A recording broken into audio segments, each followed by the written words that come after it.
On the president's search for a Supreme Court nominee.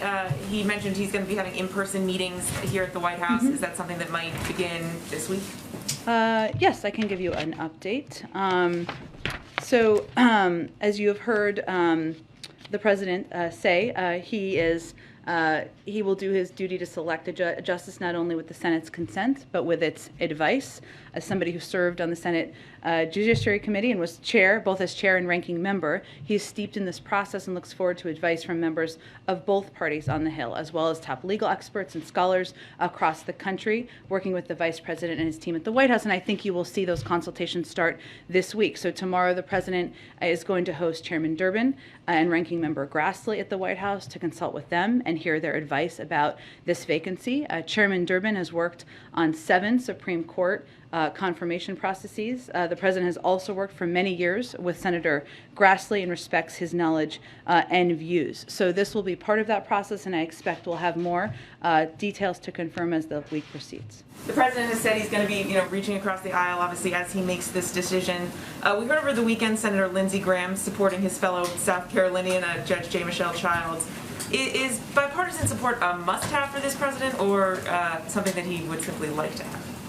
Well, I think, one, we appreciate Senator Graham's thoughts, and the president is working hard to choose from a wealth of deeply qualified candidates who bring to bear the strongest records, credentials, and abilities that anyone could have for this role. I think, as the president views it, what's his objective and his intention is to choose from among a group of black women with impeccable records and impeccable credentials, and he expects the Senate, Democrats and Republicans, to consider the qualifications of these nominees and do that as it has been done historically for many decades in the past. So we certainly expect, and he has every intention of nominating somebody who with impeccable credentials, and certainly we expect and are hopeful that Republicans will look seriously at whomever he nominates and at who they are and what they would bring to the court. And just one more on this.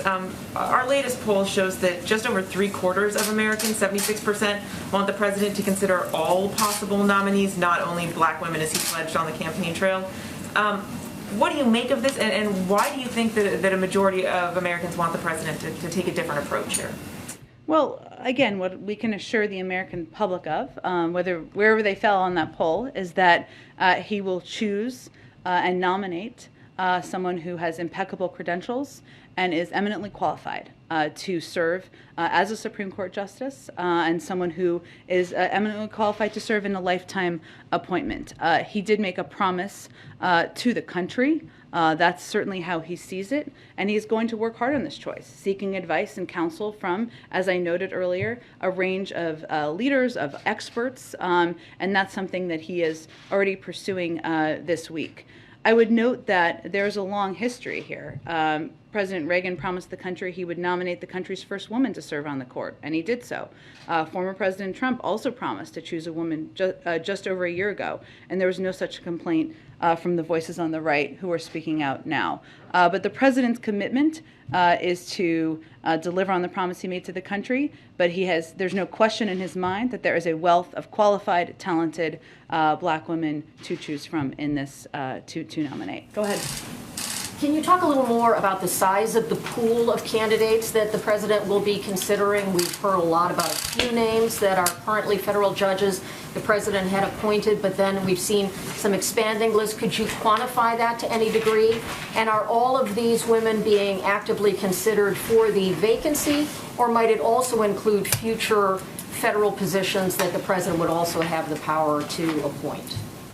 Well, this may be unsatisfying. I will just preface for you, Kelly, which I hate to do, but as somebody who appreciates the solemn importance of the responsibility he has, he's of course been reviewing a number of potential candidates. That is a list that is bigger than a few in the number of bios that he has been looking at, and that have been prepared for him by his team in order to be prepared if a vacancy occurred.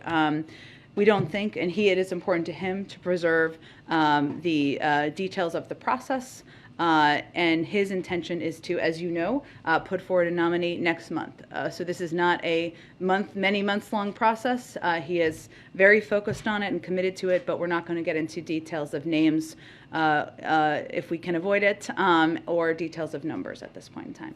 Often for this kind of process, there is a team appointed to work short-term inside the White House to be sort of a guide for that nominee.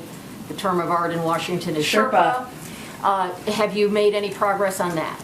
We've been making progress and expect we'll have more to announce for all of you hopefully soon. And last question, do you think bipartisanship, the chance to get Republican votes, would be a factor that would weigh heavily on the president among those he would consider?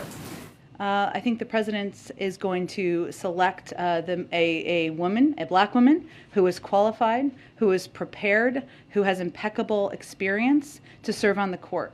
He's going to do that based on her credentials, of course having a discussion with her, and not through gaming out the system. He believes that Democrats and Republicans should seriously and carefully consider any qualified nominee he puts forward, as he has done in the past himself.